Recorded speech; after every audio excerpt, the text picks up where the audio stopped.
हम बात कर रहे हैं सोशल मीडिया एंड डेवलपमेंट के हवाले से।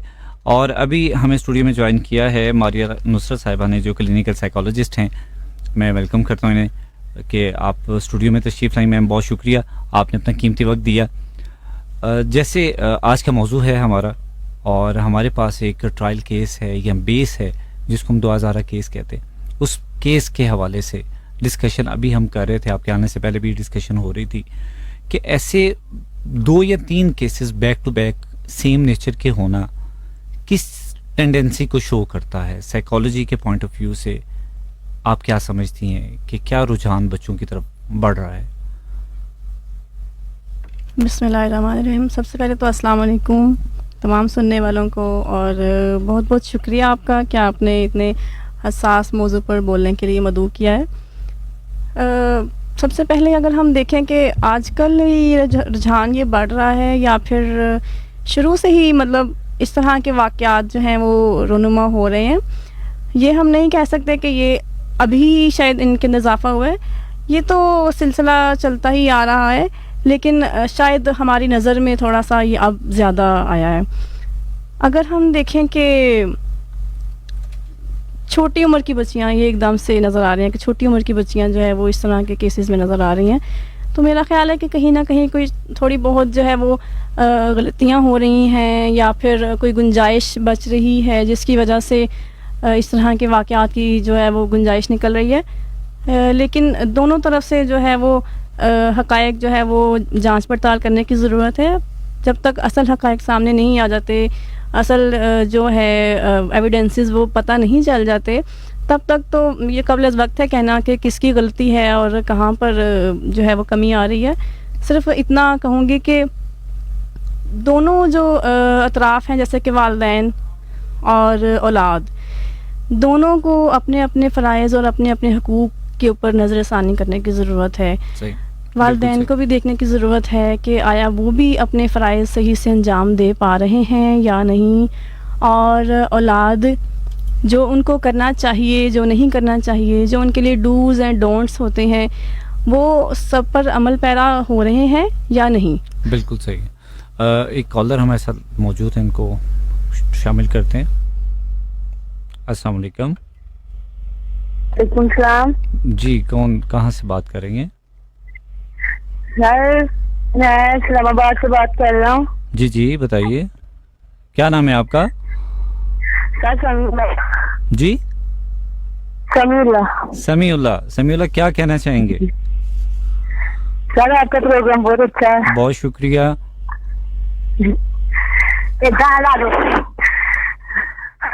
सर जी, आपका प्रोग्राम सुन के हमें सारा दिन सुकून भी आता है। बहुत शुक्रिया जी। ये आपकी आवाज़ बहुत प्यारी है। आप ऐसे ही सुनते रहा करें, प्यारी आवाज़। बहुत शुक्रिया। हमारे साथ अभी कॉलर थे समीउल्लाह, प्रोग्राम को पसंद कर रहे थे। अच्छा, जब इस तरह के केसेस हैं, हम पेरेंट्स की बात करते हैं ख़ास तौर पे कि मेन स्टेक होल्डर तो वही है, कसूर तो उनका ही बज़ाहिर नज़र आता है, लेकिन एक रुझान बच्चों का भी तो बन जाता है ना, माइंडसेट बन जाता है। उस माइंडसेट को कैसे हम क्लियर करेंगे? बीइंग दी साइकोलॉजिस्ट, आप इस चीज़ को समझती हैं कि बच्चों का माइंड बन जाता है किसी चीज़ के बारे में, जैसे एक फैंटेसी वर्ड बन जाती है। अभी एक कॉलर हमारे साथ थे, उन्होंने बताया, शेयर कर रहे थे कि जब टीवी में जो ड्रामास देखेंगे, मूवीज़ देखेंगे, तो वही लगेगा कि रियलिटी यही है। तो बच्चे हैं, कम उम्र हैं, कच्चा जहन है, वो सारा कुछ करने को तैयार होंगे, तो वो समझेंगे कि रियलिटी यही होती है, तो हमें जितने एलिमेंट्स हैं वो सारे सपोर्ट करेंगे। तो बच्चों का माइंडसेट है, क्या ये कलेक्टिवली हमें एक ही पिक्चर प्रेजेंट कर रहा है कि अब बच्चों का माइंडसेट ऐसा बन चुका है कि वो पेरेंट्स को टॉलरेट नहीं करेंगे, वो किसी भी टाइम पे एग्रेसिव बिहेवियर शो करेंगे? बिल्कुल। अगर टीन एज की हम बात करें तो जैसे कि हम सब जानते हैं, टीन एज एक ऐसी उम्र होती है जिसके अंदर हार्मोन्स के चेंजेस हो रहे होते हैं और बच्चों की जो समझ बूझ है वो इतनी पुख्ता नहीं हुई होती है। बच्चे अपनी आइडेंटिटी जो है वो तलाश करने की कोशिश कर रहे होते हैं, अपनी पहचान ढूंढ रहे होते हैं। तो उस दौरान बच्चे लॉजिक्स जो हैं उनको सिर्फ तस्लीम करते हैं। वो सिर्फ अगर हम उन्हें रोक टोक कर दें, हाँ ना में क्वेश्चन कर दें या सिर्फ पाबंदियाँ लगा दें, तो वो उसके ऊपर उसको अपने आप को उसके मुताबिक नहीं ढालते हैं। इसलिए हमें जो एज है 12 से लेकर 18-19 साल तक की एज, इसमें बच्चों को बहुत टेक्निकली टैकल करने की ज़रूरत है। सबसे ज़्यादा इस एज में बच्चों को प्यार मिलने का जो है ना, वो ऐसी इनकी उम्र है कि इसमें सबसे ज़्यादा उनको प्यार और शफकत मिलनी चाहिए। बिल्कुल सही अगर और इसी उम्र में अगर हम देखें तो सबसे ज़्यादा बच्चों को क्रिटिसाइज़ कर रहे होते हैं और सबसे ज़्यादा सख्तियाँ, रोक टोक और उन पे जो है पाबंदियाँ लगाई जा रही होती हैं, जिससे बाल बच्चे जो है बगावत की तरफ चले जाते हैं। तो ये एक मेन कॉज है। पेरेंट्स जो हैं वो नहीं बच्चों के साइकोलॉजिकल जो उनकी व्यूज़ हैं उनको नहीं देखते, या उनके हम कह सकते हैं कि उनके जहन को नहीं देखते, और उनके जो सिर्फ देख रहे हैं कि बच्चा कद इतना निकाल लिया है और बड़ा हो गया है तो अब इसको बड़ा ही बन के जो है वो अपने आप को वो करना चाहिए। लेकिन ये नहीं समझते कि बच्चा 18 साल तक जो है वो बच्चा ही शुमार होता है। बिल्कुल। जब तक वो टीन एज में है वो बच्चा है, इसलिए उसको एज ए बच्चा लेकर चलें, उसकी जहन को उस तरह से चलाएं जिस तरह छोटे बच्चे को चला रहे होते हैं। साथ साथ उनको इज्जत और एहतराम और उनकी सेल्फ रिस्पेक्ट को मद्देनजर रखते हुए उनके साथ जो है वो बिहेवियर अपना रखें। अच्छा, तो इस तरह से जैसे कि केसेस हैं अभी तीनों, मैं आपकी बात को इंटरप्ट कर रहा हूँ, ये तीनों केसेस हैं, जैसे निम्रा काज़मी वाला 2000 और टीना वाला, ये तीनों केसेस में आप क्या समझती हैं, लूप होल कहाँ पर है? मेरा ख्याल है कि जब से पेंडेमिक का टाइम शुरू हुआ है, बच्चों का सोशल मीडिया और गैजेट्स की तरफ, इंटरनेट की तरफ बहुत ज़्यादा रुझान बढ़ चुका है। और आउटडोर एक्टिविटीज़ कम होने की वजह से बच्चे जो है वो इंटरनेट पे बहुत ज़्यादा डिपेंडेंट हो गए हैं, और जाहिर है फिर वो इंटरटेनमेंट भी ढूंढते हैं। जब ऑनलाइन स्टडी, ऑनलाइन वर्क, हर चीज़ ऑनलाइन हो चुकी है, तो फिर वो इंटरटेनमेंट भी ऑनलाइन जो है वो ढूंढते हैं, जिसमें तरह तरह की गेम्स अगर हम देख लें, आजकल इतनी सब स्टैंडर्ड गेम्स भी आ चुकी हुई हैं कि बच्चे को हम सोच भी नहीं सकते कि ये इस तरह की गेम्स इन्हें खेलनी चाहिए। तो ये लेवल्स जो है ये चेक नहीं हो रहे कि बच्चों को क्या कुछ देखना चाहिए क्या नहीं। बच्चे अपनी मर्जी से जो है वो सर्फिंग कर रहे हैं, चैटिंग हो रही है ऑनलाइन, तो उस दौरान फिर किससे कहाँ से कैसे इंसान से उनका वास्ता पड़ जाता है कोई नहीं जान सकता, क्योंकि वो ऐसे प्लेटफॉर्म है जिसका कोई चेक एंड बैलेंस भी नहीं हो सकता। और जैसे कि इस केस में भी बताया जा रहा था कि वो हिस्ट्री वगैरह नहीं उस तरह से मिल रही या क्लियर हो गई हुई है, तो कोई रिकॉर्ड ही नहीं होता इनका। तो इसमें पेरेंट्स का एक फिर रोल आ जाता है कि सबसे पहले तो एज बैरियर्स होने चाहिए कि किस एज में बच्चे को इंडिपेंडेंटली मोबाइल यूज़ करने की परमिशन हो। अगर वो ऑनलाइन उसको कुछ करने के रिक्वायरमेंट्स हैं तो पेरेंट्स अपनी सुपरविजन में करवाएं। दूसरा, जो गेम्स वगैरह वो खेल रहे हैं, जो सर्फिंग कर रहे हैं, उस पर चेक होना चाहिए कि क्या वो सर्च कर रहे हैं, उनका रुझान किस तरफ जा रहा है, उनकी सोच क्या आजकल चल रही है। ये चीज़ें पेरेंट्स को बहुत मतलब खुफिया अंदाज में करने की ज़रूरत है कि बच्चे के ऊपर अदम एतमाद की वो भी ना, काउंटर चेक होना चाहिए बच्चों के ऊपर, और साथ में दोस्ताना माहौल भी होना चाहिए कि बच्चे किसी भी टाइम ऐसा महसूस ना करें कि हम घर में नहीं, घर में अनकंफर्टेबल हैं और बाहर हम ज़्यादा कंफर्टेबल फील करें। सही है। तो साथ साथ पेरेंट्स की इसमें जिम्मेदारी बढ़ जाती है। अच्छा, एक अभी थोड़ी देर पहले एक कॉलर हमारे साथ मौजूद थी, उन्होंने एक क्वेश्चन किया था कि अगर पेरेंट्स अनपढ़ हो तो बच्चे के ऊपर चेक कैसे रखेंगे, काउंटर चेक। मैडम रुबीना ने बड़ा अच्छा उसका जवाब दिया। मैं चाहूँगा कि आप साइकोलॉजिस्ट हैं तो आप अपने पॉइंट ऑफ व्यू को भी बताएं कि बच्चा जो है वो टेक्नोलॉजी के साथ अपडेट होता है, पढ़ता लिखता है। जो पेरेंट्स हैं वो अनपढ़ हैं, उनको पता नहीं मोबाइल कैसे ऑपरेट करना है, सोशल मीडिया को कैसे देखना है, टूल्स को कैसे यूज़ करना है, तो उसका चेक एंड बैलेंस कैसे करेंगे वो? ये तो देखिए, ये तो एक फॉल है ना कि हमारे मुल्क में लिटरेसी रेट भी कम है, और टेक्नोलॉजी से ख़ास करके जो हमारे जनरेशन है, एल्डर जनरेशन है, वो इतनी ज़्यादा वाकिफ़ नहीं है जैसे कि यंग जनरेशन अब हो रही है। तो इसकी ज़रूरत बहुत ज़्यादा है कि पेरेंट्स और जो हमारे एल्डरली पॉपुलेशन है उनको भी टेक्नोलॉजी से उस तरह से ही वाकफियत हो जैसे कि यंग जनरेशन से हो रही है, ताकि वो उसके नुकसानात और फ़ायदे वाज़े करके बता सकें बच्चों को। जब पेरेंट्स को पता ही नहीं है कि किस तरह की, किस लेवल की, किस तरह की चीज़ें और मवाद जो है वो इंटरनेट पर नशर हो रहा है, तो वो कैसे रोकथाम करेंगे उसकी बच्चों के सामने। बिल्कुल सही। तो पेरेंट्स को बहुत ज़्यादा अपना व्यू ब्रॉड करने की ज़रूरत है। लिटरेसी अगर उनकी कम है तो वो अपना एक्सपोजर बढ़ा सकते हैं। वो ज़रूरी तो नहीं कि वो उस टाइम तालीम हासिल करना शुरू कर दें। बिल्कुल सही। वो टेक्नोलॉजी से अपने आप को वाकिफ़ करवाएं, इंट्रोड्यूस करवाएं, सर्च करें। जब बच्चे को मिला हुआ है तो वो खुद भी तो हासिल कर सकते हैं ना उस चीज़ को। बिल्कुल सही है। एक कॉलर हैं जी, कॉलर को प्रोग्राम में शामिल करते हैं। अस्सलाम वालेकुम। अस्सलाम वालेकुम। जी वालेकुम अस्सलाम। जी सर, क्या हाल है? अल्हम्दुलिल्लाह। कौन सा बात कर रहे हैं जी? सर शहजाद बात कर रहा हूँ मक्कुवाना से। जी शहजाद साहब, कैसे हैं आप? ठीक ठाक हैं? सर अल्हम्दुलिल्लाह, शुक्र है अल्लाह का। सर आपका प्रोग्राम सुना, प्रोग्राम बहुत ही अच्छा है सर आपका। सर जज़ाकल्लाह, बहुत शुक्रिया सर। कुछ कहना चाहेंगे सर आज के प्रोग्राम में? हाँ सर, एक बात, हाँ जी, एक बात करना चाहता हूँ सर मैं भी। जी जी। सर मसला ये है कि आप इनके कह रहे हैं कि इनके ये बच्चों के माँ बाप जो है ना, उनको चेक करना चाहिए, चेकिंग बैरिस रखना चाहिए उनको। जी जी।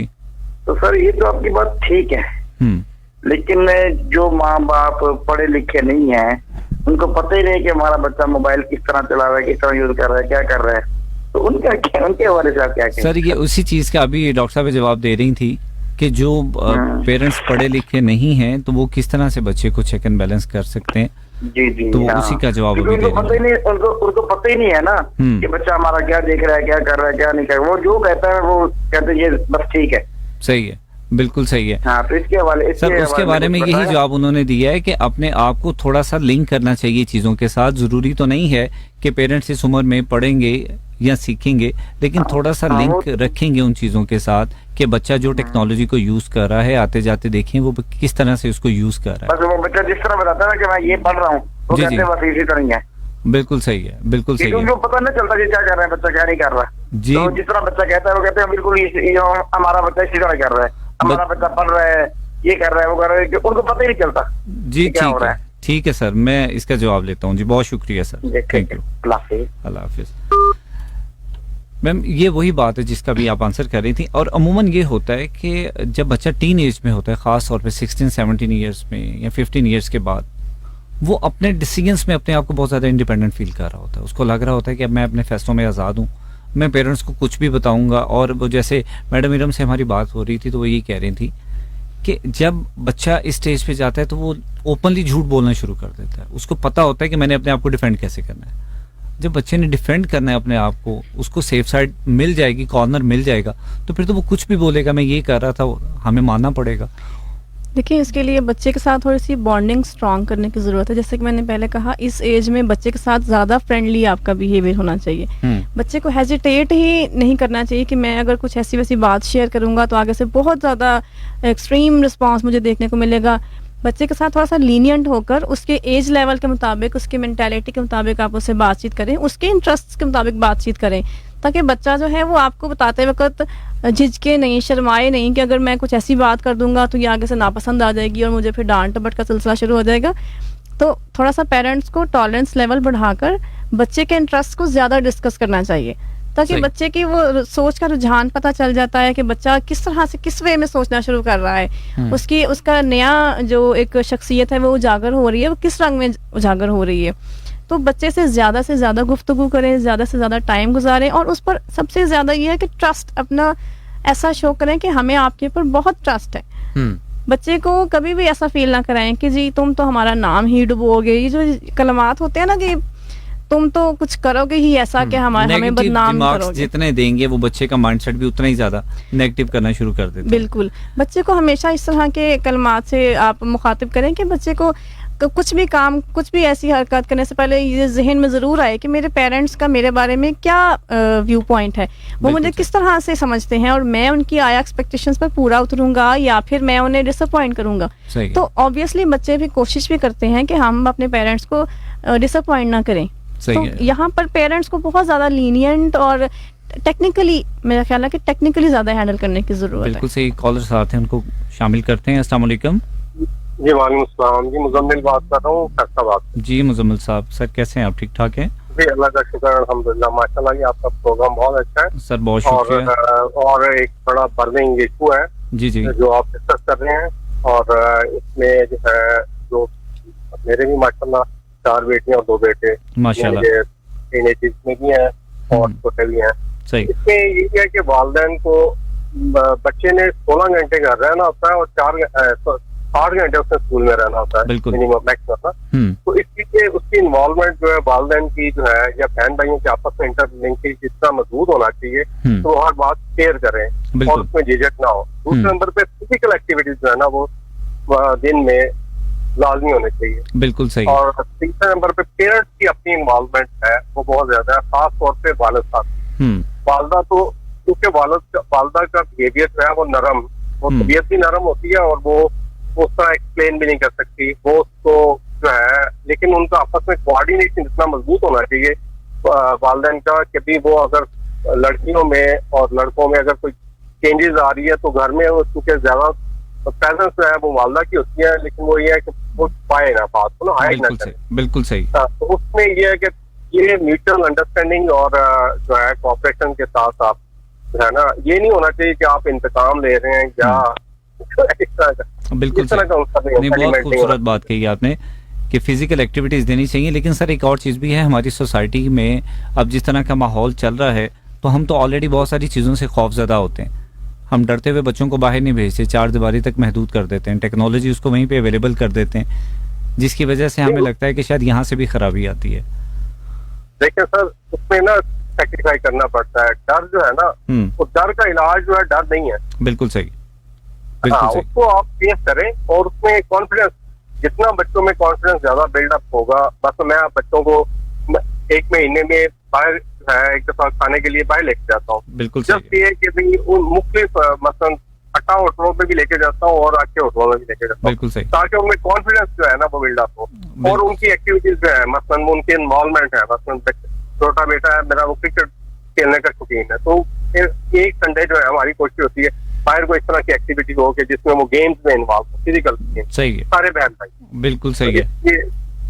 वो आप यानी कि कोऑर्डिनेशन है ना वो बहुत ज्यादा, और शेयरिंग जो है ना, हर बात जो शेयर करने की आदत है बचपन। बिल्कुल सही है सर। बहुत शुक्रिया sir, thank you. Thank you. अल्लाह हाफिज जी। जैसे बता रहे थे कॉलर अभी कि फिजिकल एक्टिविटीज बच्चों को देनी चाहिए, और सबसे बढ़ के जो बात शुरू से हम डिस्कस कर रहे हैं कि जितनी ज़्यादा शेयरिंग हैबिट हम डेवलप करेंगे उतना ज़्यादा हमारे लिए इजी हो जाएगा।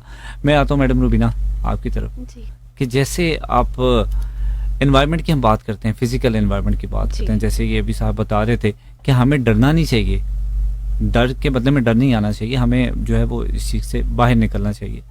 तो how we can face all kind of problems like fear.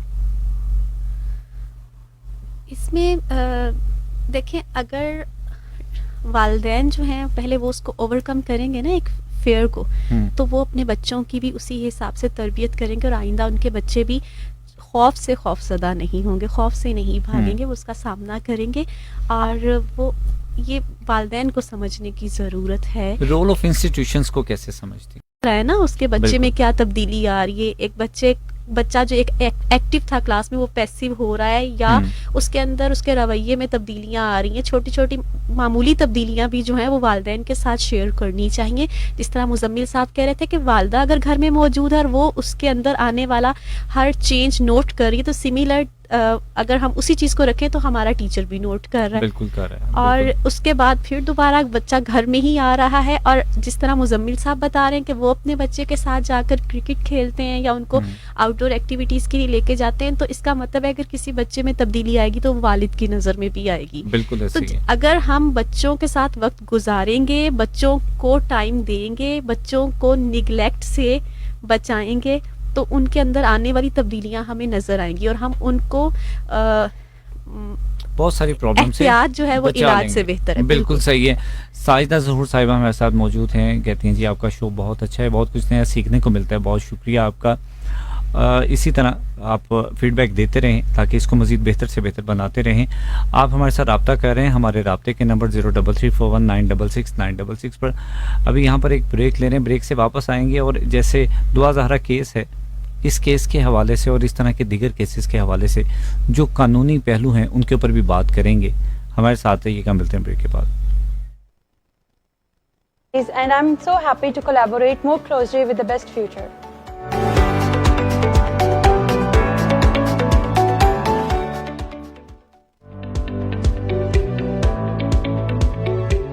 Assalamu alaikum.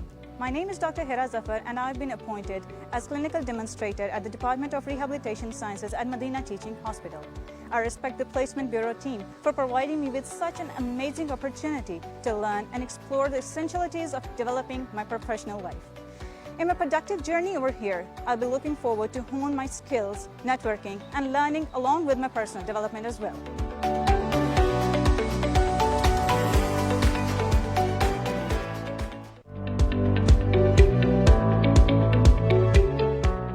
Assalamu alaikum, my name is Muhammad Uzair Arshad and I am the graduate of the University of Faisalabad Electrical Department. I am glad to tell you that with the help of Allah Almighty, I am currently hired as an electrical engineer in a multinational company, IFCO Private Limited, where I will get a chance to work with experts to enhance my skills. I am thankful to Placement Bureau for providing me such a great opportunity.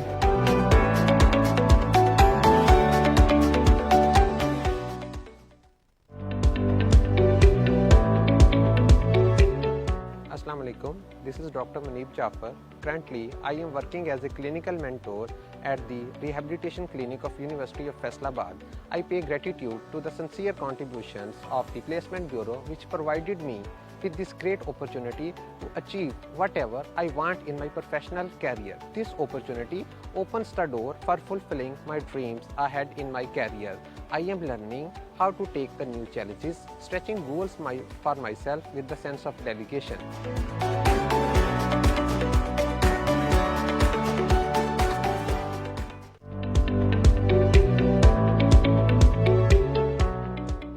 Assalamu alaikum. My name is Muhammad Uzair Ishaq. I am a gold medalist from Electrical Engineering Department, the University of Faisalabad.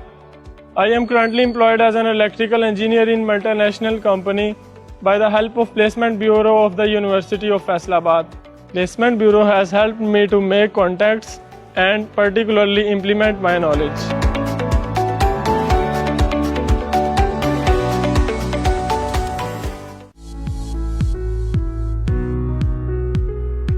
Assalamu alaikum, my name is Natasha. I am from the University of Faisalabad and now I am working in Sadakat Limited. I want to thanks to the university to make my future, to make me. From the day of Assalamu alaikum, this is Qasim Nair, currently studying in the University of Faisalabad. I'm an ethical hacker which I have been pursuing for a while now. Recently I participated in a competition nationwide with my team. Alhamdulillah, we secured first position in web application exploitation and third position in mobile device exploitation. We got appreciated and rewarded by the President of Pakistan, Mr. Arif Alvi. It is a very proud moment for myself. I'm thankful to the Allah Almighty, my parents, my teachers and the University of Faisalabad. To my fellows, follow your dreams, strive for the best and make yourself. I am gaining a variety of skills including inventive and efficient therapy solutions.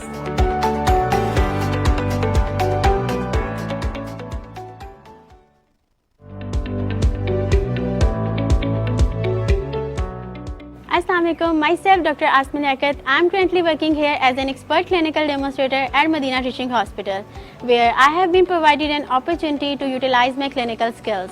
I am working here in a competitive environment.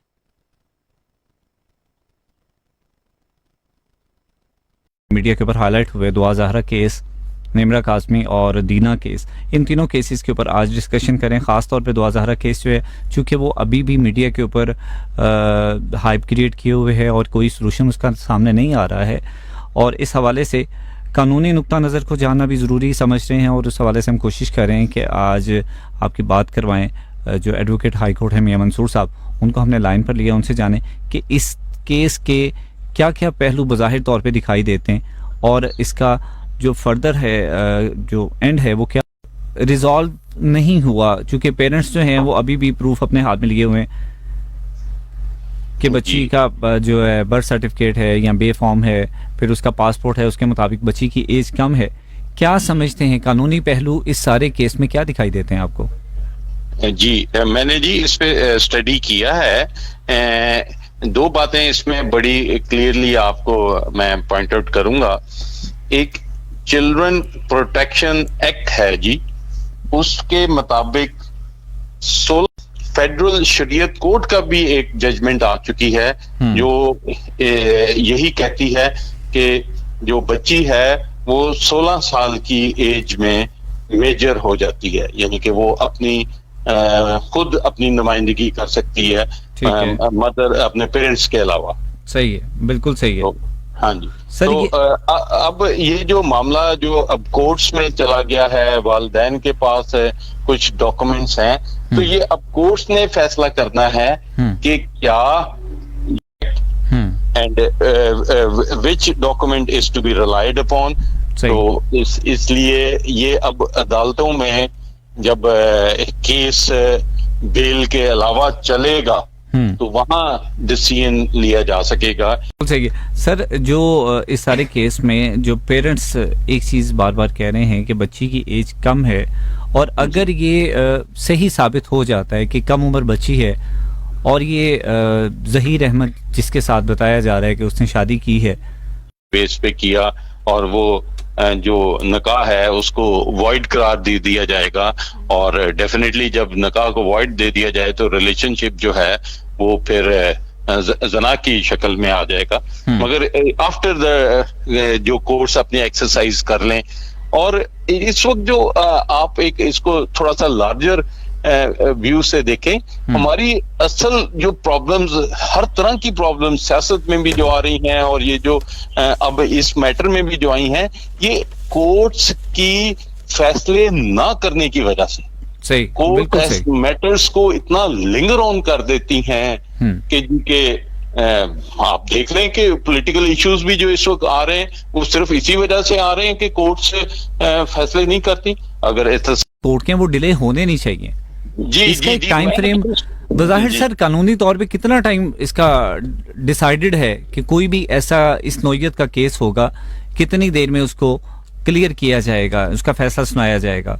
देखिए जी, बात है rule of law की। ठीक है, आप इस पे जितनी मर्जी डिबेट कर लें, इसमें न सिर्फ जजों की नालायकी है, इसमें हमारे लॉयर्स का भी बहुत कसूर है कि जी के वो बेजा तौर पे तरीके लेते हैं, बेजा तौर पे अपने क्लाइंट्स को अकोमोडेट करवाते हैं कि जी बस जी आप तारीख दे दें, और जज भी जो हैं वो अब मजबूर हो गए हैं मुखला की बातें मानने के लिए। और आप जी जो निकाहनामा पेश किया गया मजिस्ट्रेट के सामने, इस सारे लीगल प्रोसेस में लॉयर भी तो साथ में मौजूद है ना, तो अगर ये सारा केस गिल्टी होता है, ये फौज होता है, तो उसमें जो लॉयर हैं उनके अगेंस्ट कार्रवाई किस हद तक मुमकिन होती है? बेसिकली लॉयर देखे ना, यहीं से तो लॉयर्स बचते हैं कि वो रिप्रेजेंट कर रहे हैं, वो डॉक्यूमेंट जो उन्होंने खुद तो नहीं बनाया, वो डॉक्यूमेंट हमारे पास नंबर ऑफ केसेस जो हैं वो विन होने चाहिए, तो उसके लिए हम किसी भी हद पे जाएंगे, हम फेक डॉक्यूमेंट्स भी बनाएंगे जी। तो उसके लिए तो सर जो लॉयर है वो ज्यादा एक्टिव होता है जी, जिम्मेदार है लॉयर। जिम्मेदार क्या है कि अब मैं एक उंगली उठाकर ये नहीं कह सकता कि ये जज ठीक है और ये वकील ठीक है। बिल्कुल सही है। बहुत ही जो है वो जैसा माशरा है वैसे ही वो लॉयर्स हो गए हैं, वैसे ही जजेस हो गए। सर बीइंग द लॉयर क्या समझते हैं कि इस तरह के केसेस को कैसे ओवरकम किया जा सकता है? क्योंकि हम ये चाहते हैं कि ऐसे जो भी केसेस सामने आते हैं उनको डिले ना किया जाए, फौरी तौर पर उनके फैसले हों और किसी साइड पे ये मामला लगे। जितना हम इसको लिंगर ऑन करते हैं उतनी ज्यादा प्रॉब्लम बढ़ती चली जाती है। जी देखिए ना जी, ये तो आप जैसे लोग आएंगे जो कि पॉइंट आउट करेंगे, आपकी आवाज जो है वो उठाई जाएगी, पब्लिक में जाएगी वो आवाज, और उसके तहत लोग का शऊर होगा कि जी कि ये डिस्करेज कर रहे हैं का। ये एक मजिस्ट्रेट के डिसीजन से तो नहीं फाइनल वो होता है डिसीजन, उसके बाद जाहिर है उसने सेशन कोर्ट में जाना है, फिर उसके बाद उसने हाई कोर्ट में जाना है। और अब हाई कोर्ट्स का ये हाल है कि जैसे सिविल जज तारीख दे देते हैं उस तरह हाई कोर्ट का जज तारीख दे देता है।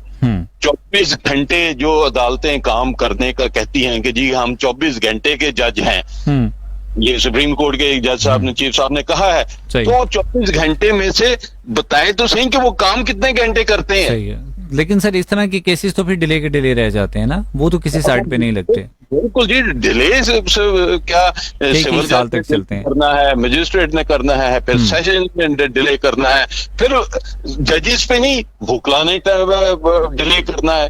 वकील जाके एक कहता है जी कि जी हमने जी इसके साथ एक लिंक केस था, उसकी हमने अपील कर दी है।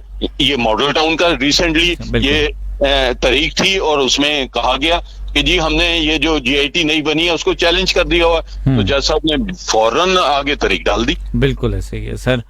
सर बहुत शुक्रिया, आपने कीमती वक्त दिया। जी यू आर वेलकम बेटा, you are welcome sir, thank you, अल्लाह हाफिज जी। शुक्रिया जुल्फकार साहब। आज के मौजू के हवाले से आपकी पार्टिसिपेशन जो है वो बड़ी अच्छी है। आप इसी तरह जो भी करंट मौजू है जिस पे हम बात कर रहे हैं उसमें पार्टिसिपेट किया करें, अपनी शेयरिंग करें ताकि हमें पता लगे, हमें बाजियाब करवाया जाता है। सो उसमें ब्रेक पर जाते जब गए थे तब भी हम डिस्कस कर रहे थे कि टारगेट टीनेजर्स को क्यों किया जा रहा है, उसकी कोई ख़ास रीज़न है आपके माइंड में, ऐसा क्या है, या आपके इदारे के पॉइंट ऑफ व्यू से कभी आपने इस चीज़ को ऑब्जर्व किया? वही बात दोबारा बार बार जिसकी रेपिटेशन हो रही है कि वालिदैन की तरफ से निगलेक्ट हो रहे हैं बच्चे, या वालिदैन या इर्द गिर्द के जो उसकी फैमिली के लोग हैं वहीं से वो कहीं ना कहीं इमोशनल अब्यूज़ का शिकार हो रहे हैं, कहीं ना कहीं वो साइकोलॉजिकल टॉर्चर की ज़िंदगी जो है उसमें आ जाऊंगा, मेरे लिए एक नई लाइफ होगी। मैं केस का आपको एज एन एग्जांपल बताना चाहूँगी कि हमारे पास एक बच्चा तकरीबन 13-14 साल का, वो घर से भाग के आया और लिखता है या उसके वालिदैन का ये नाम है। अब जो बच्चे पूरी प्लानिंग के साथ घर से भाग के आते हैं या इंटेंशनली वापस नहीं जाना चाहते तो वो अपना सारी मालूमात भी गलत देते हैं। इसी तरह हमारे उस बच्चे ने हमें अपने बारे में सारी मालूमात ही गलत दी। का पुलिस स्टेशन से रब्ता किया, अगर मिसिंग चाइल्ड की कोई मतलब रिपोर्ट आई हो, फिर उस बच्चे को गाड़ी में बिठा के हम जड़ावाला के मुख्तलिफ देहातों में जहाँ जहाँ वो जिधर हमें कहता रहा, हम पूरा घुमाते रहे एरिया में, लेकिन वो बच्चा क्योंकि वहाँ से ताल्लुक ही नहीं रखता था तो वो घर कैसे। मीडिया पे ईद के हवाले से एक पैकेज हुआ और उसमें उस बच्चे की भी पिक जो है ना वो चली, वो बच्चा भी नजर आ गया। सही। और वहाँ उसके किसी रिलेटिव ने देखा उसको टीवी पे, रिलेटिव ने वालिदैन को बताया, वालिदैन जो है वो लाइक 3 से 4 पैकेज चलने के 3 से 4 दिन के बाद हमारे ऑफिस में आ गए। सही। और उन्होंने जब जो मालूमात उन्होंने दी वो हमारे लिए बहुत सरप्राइजिंग थी कि बच्चा इतने तकरीबन वो 1.5 से 2 साल वो बच्चा हमारे इदारे में रहा है, उसने अपने सारे फैक्ट्स छुपा के रखे हैं। आमतौर पे होता है कि बच्चे को घर की याद आती है तो वो घर भागता है, वो बता देता है, अगर जितना मर्जी जिद्दी बच्चा हो वो 2-4 दिन जब रहता है ना अपने घर वालों से दूर तो उसको वापसी की दोबारा से शुरू हो जाती है कि उसे वापस जाना है, वो अपने बारे में सच बताता है। लेकिन वो बच्चा तकरीबन 1.5-2 साल रहा है हमारे पास।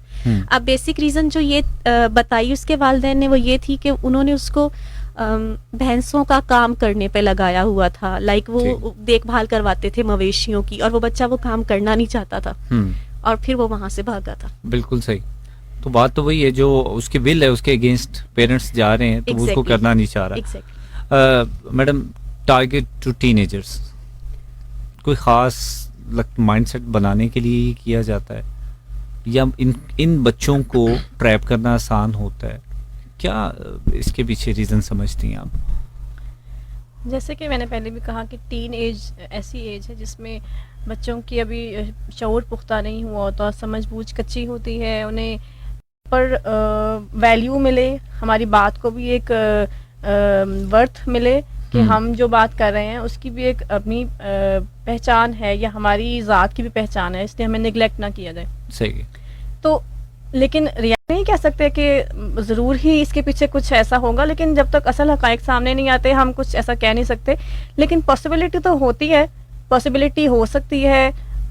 हमें अपने माइंड को इस रुख में भी रख के सोचना चाहिए और इस तरफ भी जो है वो इसकी जांच पड़ताल करनी चाहिए कि आया कोई ऐसा कोई माफिया या ऐसी कोई तंजीम तो इसके पीछे काम नहीं करी जो इस तरह के इस एज के बच्चों को टारगेट करती है और इन्हें ट्रैप करने के लिए इस तरह के अपने एजेंट्स वगैरह आगे छोड़ते हैं या फिर इस जैसे कि रॉन्ग होते हैं। लेकिन ऐसा ख्याल अभी जैसे 2000 वाला केस है तो यहाँ पर भी ऐसा ख्याल तो जाता है कि शायद पीछे कोई माइंडसेट है, कोई प्लानर है या कुछ ऐसा है कि बच्ची बड़े सॉलिड स्टैंड के ऊपर है?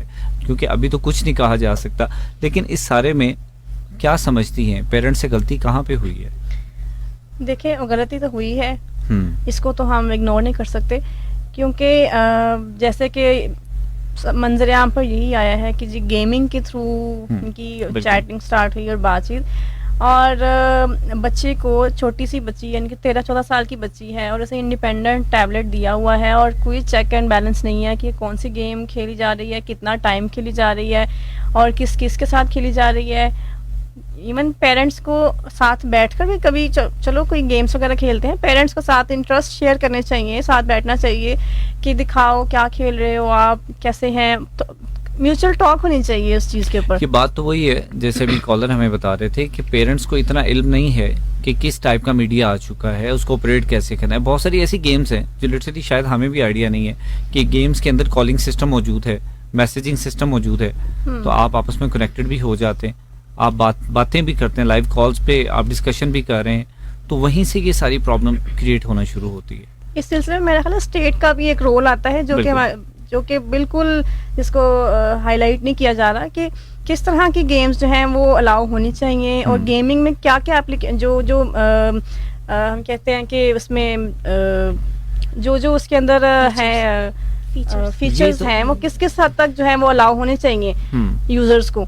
तो ये स्टेट इस पे बिल्कुल चेक एंड बैलेंस नहीं कर रही। ये तो इब्तदाई, आपको याद होगा कुछ अर्सा पहले पबजी के ऊपर बैन लगा था और दोबारा फिर उसके बाद ओपन हो गया, और उसकी भी सेम यही नेचर है गेम की, जैसे ये क्लैश ऑफ क्लैंस जो ये बच्ची खेलती रही है, तो इस पबजी भी सेम नेचर की गेम है, उसके अंदर भी कॉल्स और आप कनेक्टेड रहते हैं आपस में, तो ये प्रॉब्लम वहां से भी जनरेट होती है। तो हम इसको रोक नहीं पाते। इसमें ये है फरूख, अगर हम देखें कि ठीक है पेरेंट्स वो गेम्स नहीं खेल सकते, लेट्स सपोज अगर हम ये बात फर्ज करते हैं, हम ये बात उनके करीब कहीं मौजूद हो, वो जिस वक्त बच्चा अगर कॉल्स पे बात कर रहा है या बच्चा अगर अब सोशल मीडिया पे वीडियोस बना के अपलोड कर रहा है, तो वो किस किस्म का कंटेंट देख रहा है या कैसा कंटेंट अपलोड कर रहा है, इस पे तो वो नजर रख सकते हैं और ये तो सब वालिदैन कर सकते हैं। बिल्कुल सही है। इस तरह के केसेस के हवाले से, क्योंकि बहुत ज़्यादा जो है सोसाइटी में एक अजीब सी सिचुएशन बन जाती है, माहौल अजीब सा बन जाता है। जितने भी पेरेंट्स हैं या बड़े हैं जो बच्चों को कंट्रोल करना चाहते हैं, बीइंग दी क्लिनिकल साइकोलॉजिस्ट, क्या सजेस्ट करेंगी, क्या मशवरा देना चाहेंगी आप? बिल्कुल, जैसे कि एक नेगेटिव इम्पैक्ट पड़ता है पूरे मुआशरे के ऊपर, एक वाकया भी अगर हाईलाइट हो तो उसका पूरे मुआशरे के ऊपर नेगेटिव इम्पैक्ट पड़ता है। जहाँ वालिदैन के पर अदम एतमाद की एक लहर दौड़ती है, वहाँ पर बच्चों और बच्चियों के भी अंदर एक सेल्फ कॉन्फिडेंस जो है वो उनका डाउन हो जाता है कि क्योंकि एक जब बात होती है बच्ची की तो फिर तमाम बच्चियाँ अपने पर भी उस बात को रखकर सोचती हैं। तो मेरा ख्याल है कि ये एक बहुत बड़े पैमाने पर इसके असरात होते हैं। इसकी रोकथाम करने के लिए हर बंदे को अपना अपना किरदार अदा करने की ज़रूरत है। जहाँ हम कहते हैं कि बच्चियों की तरबियत होनी चाहिए कि वो इस तरह के स्टेप्स वगैरह उठाने से पहले सोचें, वहाँ मेरा ख्याल है कि बच्चों की भी, बेटों की भी तरबियत जो है वो उसी वज़न के साथ होनी चाहिए कि वो भी, क्योंकि बच्ची ने खुद तो अकेले भागना नहीं, या फिर वो अकेली भागकर कहाँ जाएगी। इवन कोई बंदा है आगे जो उसको भगाने वाला है या उसको लेकर जाने वाला है, वो मेल है। बिल्कुल। तो जब हम बेटों की तरबियत भी इस अंदाज में करेंगे कि उन्होंने दूसरी लड़कियों की, औरतों की इज्जत का ख्याल रखना है, उन्हें भी उनके हकूक़ का ख्याल रखना है, उन्होंने इस तरह के किसी स्टेप के ऊपर कोई स्टेप उठाने पर उन्हें नहीं वो माइल करना, तो तभी मेरा ख्याल है कि चेंज पॉसिबल है जब दोनों अतराफ पे जो है हम नजर दौड़ाएंगे। बिल्कुल। सारा का सारा मलबा जो है वो बच्ची के ऊपर फेंक देना वो भी गलत है, बिल्कुल गलत है। और अगर हम कहें कि बिल्कुल जी पेरेंट्स का ही सारा कसूर है तो वो भी गलत है, क्योंकि बच्चे भी इस एज में होते हैं कि वो अपने आप को इंडिपेंडेंट समझकर इंडिपेंडेंट इकदाम उठाने की कोशिशें करते हैं। तो मेरा ख्याल है कि थोड़ा सा पेरेंट्स को ज्यादा बच्चों से अटैच होने की जरूरत है, बच्चों को थोड़ा सा ज्यादा एक्सप्रेसिव होने की जरूरत है पेरेंट्स के साथ, उन्हें मिलजुल कर जो भी आपस में जो मशावरत है, थोड़ा सा पेरेंट्स को फ्लेक्सिबिलिटी भी शो करनी चाहिए इसमें कि बच्चों को थोड़ा सा इस तरह उन्हें खंगालते रहा करें कि उनका पता चलता रहे किस डायरेक्शन पे चल रहे हैं। बिल्कुल। देखिए, जब ये बात आ जाती है कि पसंद की शादी और पसंद करना किसी को, तो हमारे मुआशरे में जनरल स्कीमा क्या है कि जी पेरेंट्स नहीं मानेंगे या नहीं अलाउ करेंगे। अभी भी इन केसेस में यही मेन क्वेश्चन यही उठाया गया है, जिसकी वजह से बच्चे फिर इस तरह के स्टेप्स उठाने बिल्कुल सही है। रुबैना इकबाल साहिबा, प्रोग्राम का वक्त खत्म हो जा रहा है, कुछ जाने से पहले कोई अच्छा सा पैगाम सुनने वालों को देना चाहें? जी बिल्कुल, मैं तो यही कहना चाहूँगी कि आपके बच्चे बहुत अहम हैं और वो आपके लिए ही सबसे ज़्यादा अहम होने चाहिए। सही है। आप अपने बच्चों को वक्त दें, आप अपने बच्चों के साथ मोहब्बत और शफकत से पेश आएँ। अल्लाह ताला आपके लिए और आपके बच्चों के लिए आसानी बनाए। आप दोनों का बहुत शुक्रिया, आपने कीमती वक्त दिया। प्रोग्राम का वक्त ख़त्म हो जाता है और जाने से पहले आज के प्रोग्राम के चंद एक कंक्लूसिव रिमार्क्स आपके साथ शेयर करता चलूँ। सवाल ये है कि आज वालिदैन से बच्चे करीब होकर भी इतने दूर क्यों हैं, ये बात सोचने वाली है। इतने मैं प्रोग्राम के आगाज़ में ये बात आपको कह रहा था कि इतने सारे ऐसे केसेस हैं जो मीडिया के ऊपर हाईलाइट हो जाते हैं और उससे कई गुना ज़्यादा ऐसे केसेस हैं जो मीडिया के ऊपर नहीं आते। अगर आप उनको भी मीडिया के ऊपर देखेंगे तो शायद आप लरस जाएंगे, खौफ तारी हो जाएगा आपके ऊपर कि हम किस सोसाइटी में रहते हैं, यहाँ पे क्या हो रहा है। हमें थोड़ा मुहतात होने की ज़रूरत है, अपना आप संभालने की ज़रूरत है। बीइंग द पेरेंट्स हमें केयर करने की ज़रूरत है। आज जितने लोगों ने आज के प्रोग्राम में पार्टिसिपेट किया, मैं बड़ा शुक्रगुजार हूँ तमाम लोगों का, जितने कॉलर्स ने कॉल की और अपनी पार्टिसिपेशन की, क्योंकि आज का जो टॉपिक था बड़ा सेंसिटिव था। मैं खुद बहुत ज़्यादा कॉन्शियस था आज के टॉपिक को लेके कि इसके ऊपर बात करने जा रहे हैं और ये सेंसिटिव है। और ये मैं कोशिश करूँगा कि जैसे ये आज वाला टॉपिक है, ये टॉपिक और इसके साथ और भी कोई बहुत सारे ऐसे इश्यूज़, उनको प्रॉपर फॉलोअप दिया जाए और ये फॉलोअप होना चाहिए।